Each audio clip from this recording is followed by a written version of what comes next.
Cool. All right. Are any of your faces blocking what you can see? Yes, no? You can just see my screen? Cool. Beautiful. All right. So we'll rip straight into it. So today we're going to go through all the coronavirus stuff. We've, depending on what country you are in, you're probably at a different level of impact or experience with it so far. Those that are in Europe, UK, probably China, but Europe, UK are probably at the copping the brunt of it at the moment.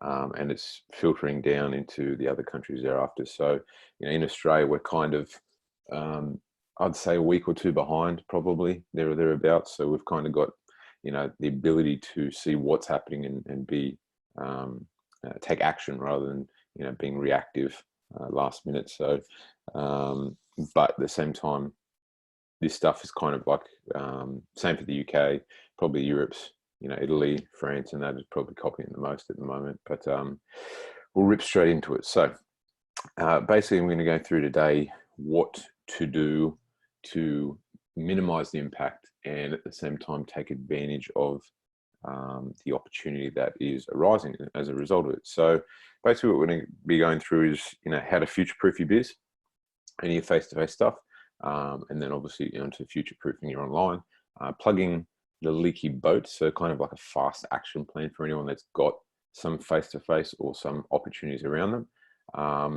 Protecting your current position, and that's about solely online, hybrid, and then from scaling your online, the kind of the golden era that's coming, and the opportunity from one-on-one through to promos, through to all the opportunities that you can kind of tap into at the moment. So let's get straight into it. So first and foremost, the good news is, this is primarily a health issue, not an economic issue. So what does that mean?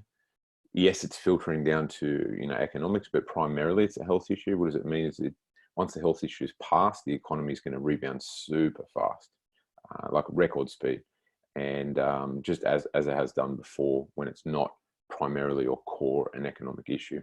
I was speaking to someone yesterday and they're like, oh, we're not sure if people are going to be taking money out and putting it under their mattress and all this sort of stuff.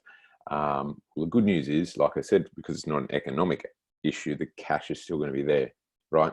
So that once the issue is passed, people are going to have the cash still there to spend. So it's not an economic issue. Things will bounce back super quick, and that's what you want to be prepared for. And then also what to do in the meantime. So learning that plan of action, putting that in place is what's going to allow you to stay successful this time, but at the same time succeed while others are shutting down, and really take advantage of that bounce back as it comes. In terms of, some, once again, good news, this is China, for example. This is obviously where it kind of started. But as you can see there, is like over from January 22nd to March 16th. Like it's literally like on the decline, right? And this is like the country that's at the epicenter, right, of this whole thing. So it's more than likely, like if you use statistics and you use actuals rather than thinking that the world's going to end and everyone's going to turn into zombies and start eating each other. Like as you can see there, that's China, right? And it's on the decline, and all the statistics show that factories are up and working. They're using more power than ever. All staff are back at work, so on and so forth. So China's, on all reports, almost like on the decline and on the way out. And they had the biggest case and the most worrying formats, and that's the time frame it sort of took for them. So kind of gives you an inkling on how fast this sort of thing can turn around, right? Secondly, as I said, the world is not ending. The Black Plague in the 1300s killed 30 to 60% of the population of Europe, right? We obviously got through that. We're still here. Coronavirus is nowhere near that level. And the economy, as of 4 weeks ago, share market was at record levels, global growth soaring, more millionaires than ever, first $1 trillion business. So like I said, this is a health issue, not an economic issue, and it will pass, and then the economic situation will be stronger than ever. It's just obvious. More recent example, GFC, people freaked out and sold everything. and at a major loss, and then ran for the hills. Others saw it as an opportunity, and those that saw it as an opportunity made the big moves, and they crushed it, and literally became the envy of everyone that ran for the hills. They advanced while everyone else was retreating, and that period in time, even though like people were freaking out and thinking, "Oh shit," and that was an economic issue. That period created more millionaires than any other time, right? The people who advanced and took action and saw it as an opportunity became uber rich and super successful.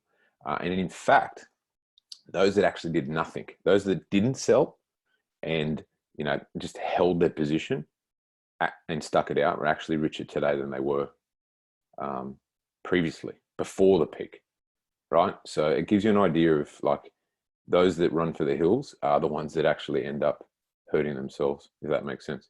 Cool. So now to the sobering truth, the unfortunate reality. Things like this are going to keep happening. It's obvious, right? And I guess it's more of a view to go. For some of you are already 100% online now. Great. We're going to go through what to do in a second. Some of you are 50-50 online, 50-50 face-to-face. And I guess the question to ask yourself is like, how motivated are you to get 100% online as fast as possible and to future-proof yourself in the future as fast as possible? And once again, millionaires have an average of 7 streams of income. So food for thought. The reason why millionaires have on average 7 streams of income is because that is what's called future-proofing yourself. Like if one stream, like if you had a face-to-face business and an online business and the face-to-face disappears, well, then you're still in a strong position. The people who are freaking out right now are the ones who are solely face-to-face, and they've kind of don't have those backup positions, right? So just think about that from food to thought. It's about evolving, innovating, and going from there. Cool. So first and foremost, plugging leaky boats. So managing overheads. This is pretty straightforward. So each and every single one of you should do a quick review of your personal budget. Why? Because there's always wastage, right? And the key here is about pruning, not chopping. You want to prune the wastage, and you don't want to prune or chop the things that make you money, right? It is stupid to pull back. Like, for example, I spoke to someone who's like, "Oh, I'm going to stop Facebook ads." And it's like, okay, well, you spent $1,000, you made $2,000, and you're going to cut back on that because that's going to like reduce your overheads, right? That's pretty ridiculous, right? But that's when people freak out. That's what people start doing, right? So you want to reduce, like, as I've said here, TV subscriptions or going to fancy restaurants or eating out 7 nights a week or, having special coffee imported, hand-picked by, the Colombians or whatever it might be, right? So those sorts of things are wastes. Those are costs. If you're going to trim back on them. Don't trim back on your things that make you money or investing. And that's what you put into your business. That's what you put into your coaching. That's what you put into whatever it might be, right? So it's about being lean but not being stupid. Same with on your business side. Like some of you may have face-to-face business, you may have facilities, whatever it might be. What are you going to do? Speak to your accountant, review yourself if you don't have an accountant. Rents. I have my brother-in-law. He's a commercial real estate agent, and he's getting calls from gym owners and all that sort of stuff. And they're saying, "Oh, what can I do about my rent? Can I get an extension? Can I get reductions?" Like, have a chat, right? Same with staff. Let them know what's happening. Reduce, or once again, rather than cutting things that can make you money, utilize them better. How to put them into your online. How to sort of jump from that. Insurances. Now, look at your insurances. Do they cover things like this, right? Like if you have a downtime of work, is your insurance going to pay you? So think about those sort of things. Loans, whether that's loans on your house, whether that's loans on equipment, whether that's whatever, give them a call. Like, you'll be surprised. I don't know, some of you may have read a book. It's by an Aussie guy called The Barefoot Investor. And basically the number one tip of him, he's a massive financial guru in Australia. Number one tip from him is how to save like $200,000 in a minute. And basically the number one tip is call your bank and say that you're going to leave, and unless you get a better interest rate. And lo and behold, they will go put you on hold. They'll speak to the manager and they'll come back and give you a better interest rate. So that's pretty obvious stuff, pretty easy stuff. Government grants, different countries are doing different things, but there's a hell of a lot of government grants that are coming for small businesses, right? So you want to be applying for these things. You want to be taking advantage of these things. This is free money.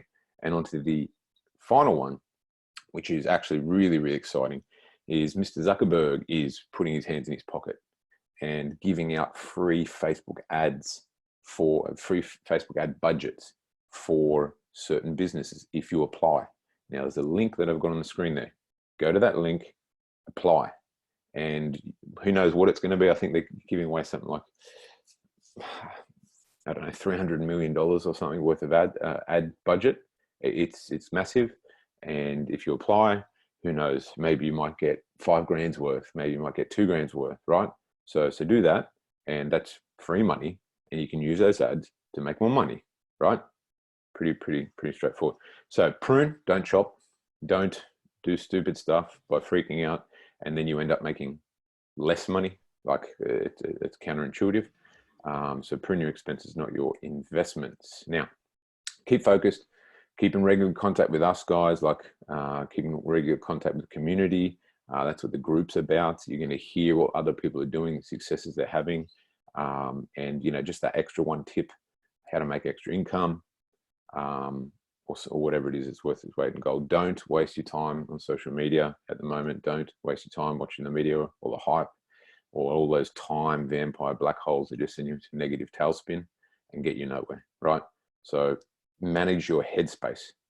You got to be productive, not in a reactive and time-wasting sort of format. Cool. Now, keeping a current client base for those of you who have some face-to-face, and then I'm going to jump into the online side of thing as well.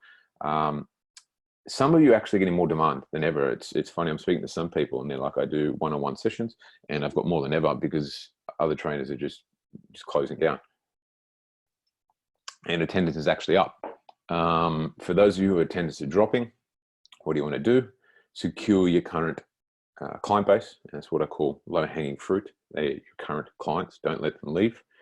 And you want to be reminding people that healthy eating, exercise is key to immune and prevention versus cure. And so you've kind of like got face-to-face clients. Maybe you're getting more of them. Maybe you're getting less. If you're getting less, transition to hybrid or transition to 100% online. And then from there, after you protect your current situation and your cash flow, jump into the new opportunities thereafter. So it's like a two-phase thing. Protect what you got right now, right? Because that's your low-hanging fruit. That's your easy wins. You can do that like in a day and then jump onto the new opportunities. Hopefully that makes sense. Hybrid training, what the hell does that look like? Any combo of online face-to-face in essence. The blend is up to you, but here are some guidelines. You kind of got two ways to go. One, general hybrid with like one PT session a week or a fortnight, or the same if you're not finding anyone pulling back, doing the same amount of PT sessions and then adding on the online part to it as well to increase your cash flow. If you're doing, one session a fortnight, average pricing I've got there, 25 to 60, depending on what you currently charge them, what you're doing. Or if they don't want to pull back, you should be trying to upsell them into online and adding 10 or 20 bucks per week to your current costs. And while you can do this combo, face-to-face online allows people to pull back on regular face-to-face contact, keep the personal contact more leveraged, obviously less face-to-face, allows you to keep clients, after this, if they want to pause or they go on holidays or whatever it might be. And at the same time, if you have this in place, you can transition them back. You can actually be in a stronger financial position. Like if you charge them $100 a week before and you added on hybrid and you charge them extra 20 bucks, when they come back, you'd be charging them 120 bucks. And what's that? It's a 20% increase. If you're making 10 grand before, you're now making 12 grand. If you're making 20 grand before, you're now making 24 grand. So sounds like a small thing, but 20% jumps are pretty awesome. Thirdly, you increase your stick rate. Anyone who does hybrid with face-to-face clients, they stick around longer. Why? Because it is more of a holistic and accountability sort of format that sets you apart. So it's very hard to compete against. So you're going to keep clients longer. So how would you do hybrid training? 1 15-minute session check-in every fortnight. very similar to what we do online. It's a mix of it, one face-to-face session a fortnight, or a Skype one-on-one session if they can't do that. You know, you could do, if you do group training in your location, you can do daily group live sessions streamed in Facebook, or do 4-week training blocks, just like online training. Weekly live Q&As, posting groups. We all know, you know, Motivation Monday, Wins Wednesdays, Food Friday, Proof Thursday. Proof's kind of like, show me that you did the workouts, show me that you're sweaty, show me what you ate, post in the group. You know, force him to kind of do a minimum 2 or 3 sessions a week. Customized nutrition plan. If you don't do that, general healthy eating guides, recipe guides. I've got some of those for you guys today. So after this session, I've got a couple of them, and I'm going to give you the best ones. So which I'm going to get to in a sec. 1, you can use for hybrid training, but 2, you can use for promotions straight to online if you want to. So I've got a couple of guides, recipe guides, healthy eating guides, and so on, that you can rebrand, put your own logos on, and sell as a promotion. So I'll have that for you after this session. Group community accountability, 24/7 support, app check-in, weekly accountability reach out to make sure that they're doing their activities in the app, all the stuff you guys are currently doing. And here's a really easy thing. Like, you can do a membership portal like we do with like mindset stuff or group learning modules or whatever it might be. If you've got that, great, fantastic. If you don't have that, you can literally just put that stuff straight into the Facebook group. There's these things called learning modules, right? So you don't need to be super techie. You don't need to build membership platforms, all that sort of stuff. How do you sell it? Existing clients, simply tell them what is happening and then that you're transitioning, to not give them an option to leave. And new and previous clients, you can sign up with hybrid or solely online, whatever you see fit for those clients. Now, any questions, fire away. I'll double check here. Chat before I get into it here. Krista, my issue here is finding people with funds. It seems like every person I come across on social media, their jobs are cut and don't have the funds for coaching. Will ads be effective right now? Yes, they will be, and I'll get to them in a second. The key is to finding those people. Like, there is more and more people stopping their face-to-face training and they're looking for other opportunities, right? Like, people still feel guilty. They still feel, you know, not comfortable in their own skin, especially if they're sitting at home and they're eating shit. They're going to feel worse and worse about themselves. They still have a problem. If you solve that problem, you will get paid. If you solve problems, you get paid. It's a transfer of value. So hopefully that makes sense. So going on to it, to answer your question, scaling online. There is no better time than now for doubling down your efforts and scaling your online, guys, honestly. And you got to turn the negative into a massive positive. And as I mentioned, more and more people are looking for other options as the gym is closed. And a lot of gyms and a lot of face-to-face trainers aren't transitioning to hybrid. So there's just this massive group of people who've just left with nothing, right? And they've been training for the last year, 5 years, whatever it might be, and they're used to it. Like, they're addicted to the feeling, and then they stop doing it and they feel like shit, right? Myself, like, I know if I was stuck in the house for a week, I'd be antsing my pants. I'd be trying to do stuff. I'd be wanting to do stuff. Like, it's becomes even more top of mind. You start feeling less fit, I guess, less happy with yourself or whatever it might be. And at the same time, once again, as I talked about before, educating people that this is what they need to do to actually protect themselves, right? Healthy eating and training. Adele's noted here, gyms are still open in Australia, question mark. Most of them are at the moment, or some of them are. But like where I live, people are training in the park. Like, boot camps are kind of closed down, but people are training in the park one-on-one. Like, people who have a program are just going to the park by themselves and training themselves, or they're doing it at home, or they're doing whatever, right? So most gyms in Australia are still open. I would say a larger proportion, but then in some countries, all of them are closed down, right? So there's at-home training, there's park, there's out in the street, whatever. If people are on complete lockdown and they can't leave their house, which is not necessarily the case in anywhere, really, from my understanding, people are still able to leave the house.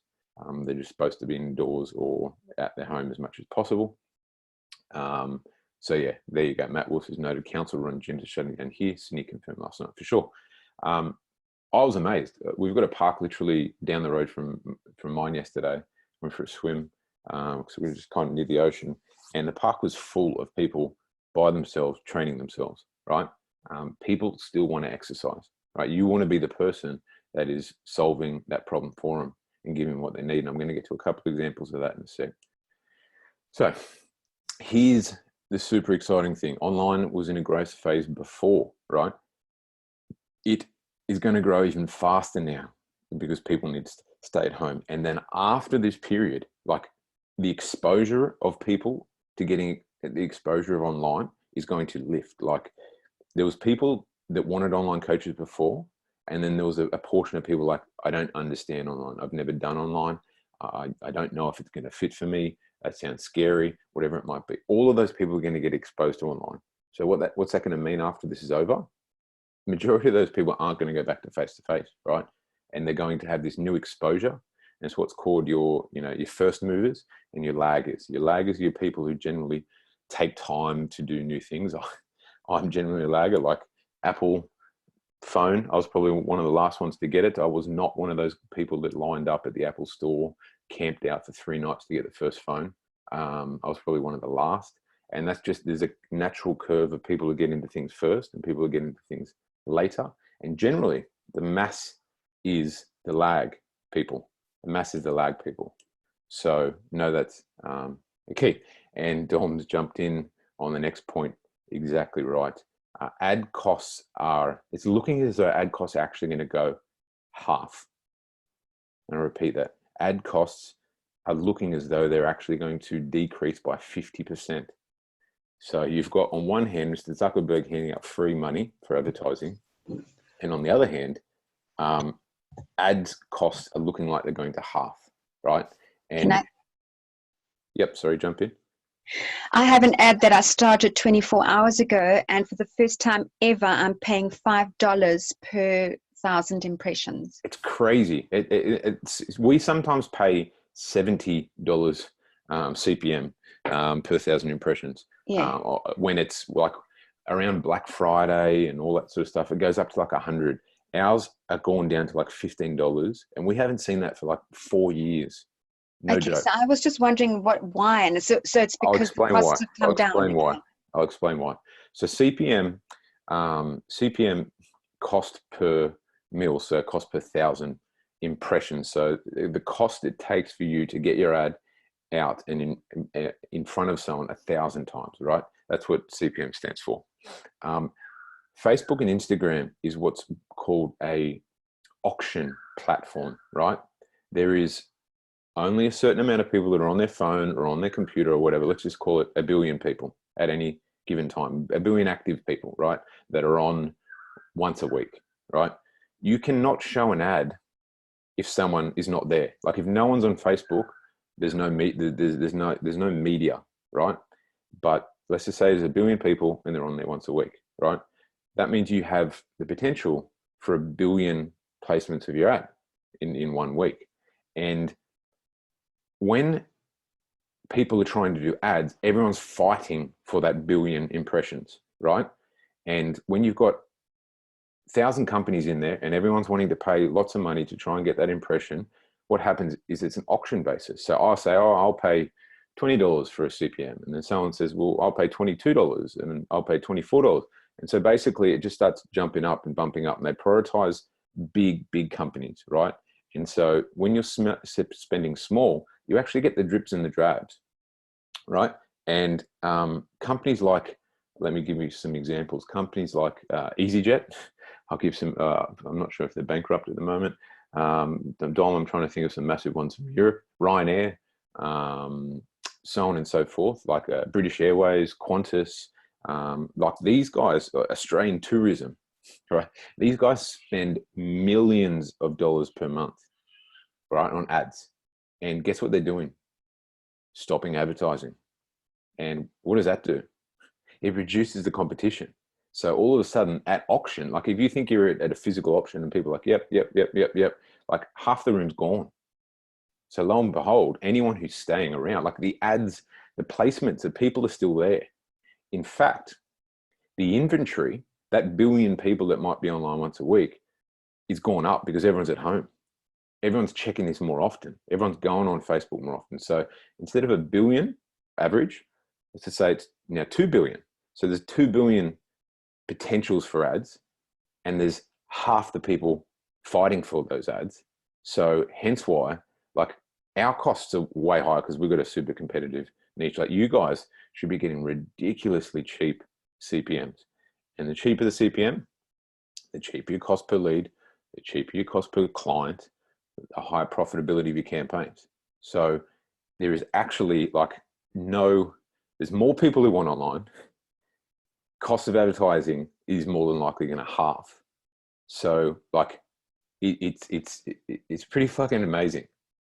And Brad's note here, that explains a lot. I think our whole competition just ran away and our ads are going nuts at the moment. Like, not only will your competition run away, but the big monsters that are spending and generally suck up all the ads and bump up costs are gone too. Like, Australian tourism, they're not spending like, my wife works for a big media agency, and they've got like Sydney Uni, they've got Australian tourism, like they spend like $1 million a month, right? And this is just Australia, right? And that's just 2 companies. Like, they're gone, right? They're not buying media anymore, just because they're battening down the hatches. But as Brad mentioned as well, some of your competitors are going to just press pause because they're stupid. It's fear, and that's what I mean by before, around the GFC, the stock market, the stockbrokers, or the people who were like, "Oh shit, it's going down," and they sold and ran away and put their money under the mattress. Guess what happened when the stock market went back up? They were the ones that were just pissed off at themselves, and unfortunately, a couple of them actually ruined their health to a very, very massive degree. There was lots of stories about that, because they were just like, fuck, like, I ran away when it was this massive opportunity and cut my losses that actually sold at a massive loss, while other people were just pushing forward and making ground. So as Brad's noted there, like, your competition's going to be gone. The big buyers of media are gone. Like, people looking for opportunities are going up. So it's as I said there, it's a massive golden era. So get excited, guys. Like, get really excited. One of the guys in the group I saw yesterday was like, the night of when everything was going nuts, he's just like, "Oh, I just sold a high ticket, like one of his first high ticket online training packages to someone he didn't know, like for full price," right? And that's just an example of someone in the early stages of their online business, right? So scaling online. Now I'm going to get to the other points and the opportunities. One-on-one high ticket or online coaching is always the primary focus here, guys. So if you can get that pumping, that's the ideal, right? But promotions for cash flow can work well. Just don't spend 10 weeks creating something that will only make you 2 or 3 grand, right? Promotions are about just creating quick, easy cash flow. And that's why I'm going to give you some stuff. You might have some stuff already, which we're going to talk about, but I'm going to give a couple of recipe guides and lots of stuff that you guys can kind of rip off and you can use. I don't want you spending 10 weeks, 10 days, whatever it might be, in creating something, and it only makes you $100, $200, $500, 2 grand, 3 grand, whatever it might be. Spending a day to create something like that and make $1,000 versus spending a day working on your high ticket ads and have them in scale mode and have the potential of making $1 million over the next 12 months is, of course, better than spending a day designing an e-program or an e-book and then sending off to a designer and then taking a week to get it back and get the font right and all this sort of stuff, right? It's pretty straightforward. But if you've got something to sell, if you've got stuff, if you've got existing stuff, package them up, repackage them up, be creative, obviously be ethical, but come from a place of adding value and really help people through this time. And people still have a problem to solve. Solve their problem, you'll get paid. So think about, what do you currently have? What did you do a year ago? What did you do 3 years ago? Like, dust some cobwebs off stuff, right? Or what's easy to put together. Let me show you some examples. Cool. Here's one here from a guy that is in the group. Good old Andrew. And he has, as you can see here, hopefully you can see the screen. If you can't, I'll take you through it. Actually, I've got this one's better here. Right. I'll show you the first one, I'll show you the second one. So he had a, as you can see, he did some thing called Convict PT, which was like a training ebook guide he had ages ago. And he's just written a post, gym closed down, forced to be at home because you have to look after the kids because their schools closed down. Need a workout designed to be done, zero equipment, and it's time efficient. I made the Convict PT just for you. It's on sale now. He's doing a promotion, 4 weeks, 6 days per week, no equipment. You end up in better shape regardless of what you're doing right now, right? Post goes through to a cart, they buy, and he's done follow-up ones here. Like, think about it. This is powerful. Coronavirus deaths outside of China, 400. Road deaths in US, 1.2 million. Heart attacks, 800,000. 160,000, under things you can influence, your body weight, your stress. So he's making the point that, hey, everyone's freaking out about, you can also wear a seatbelt and wash your hands, but I don't teach people how to do that. Like, he's making the point that everyone's freaking out about coronavirus, but like, heart attacks kill more people, right? And so if you stop training and you eat shit, you're actually, putting yourself at more risk than the risk of coronavirus, right? So he's like calling out for what it is and saying, hey, here's a solution. And I think he made I think somewhere there was a post saying that he made like 3-4 grand or something in 24 hours just from doing this, right? Just an example. He has a market. He works with older guys, getting them in shape so they don't die an early death of heart attacks like that. So that's his market. He's put a message to it. Here's one from Matty Moore. He's probably, you may have seen it. You might have talked about it before. He does event stuff, right, guys? He does event-based stuff. And what's closed down more than gyms, or what's closed down faster than gyms? Events that have 10,000 people, 5,000 people that turn up, right? So across the globe, his actual, event-based business is just stopped. So what has he done? He's pivoted, right? Because there's always opportunities. And he's doing a at-home bodyweight challenge. And basically he's positioning it 28 days at home bodyweight. You could, if you do the program and you send in your before and afters, you could win money. He's just putting in some sizzle, right? Making it a good price. And he's doing well. And that's an example of a post. And then he's gotten other people that are in his program or close friends or whatever it might be sharing it. And here's an example of Stacey Jackson. Come join some of the fun with the next 3 Spartan cancelled. Matt Moore's doing a 28 and he's got like existing clients that he's got really good relationships with who are just sharing it around social media. And what does it go to? A basic page, like just done an Insta page, even though it's ClickFunnels now for most of you, and boom, some example, why, $40, boom. And he had this stuff, right? He just repackaged it up and he's making money out of it. Now he's going back onto focusing his one-on-one. So like quick promotions, what can you do to make cash easily? Any questions? Fire away. I'll check the chat box.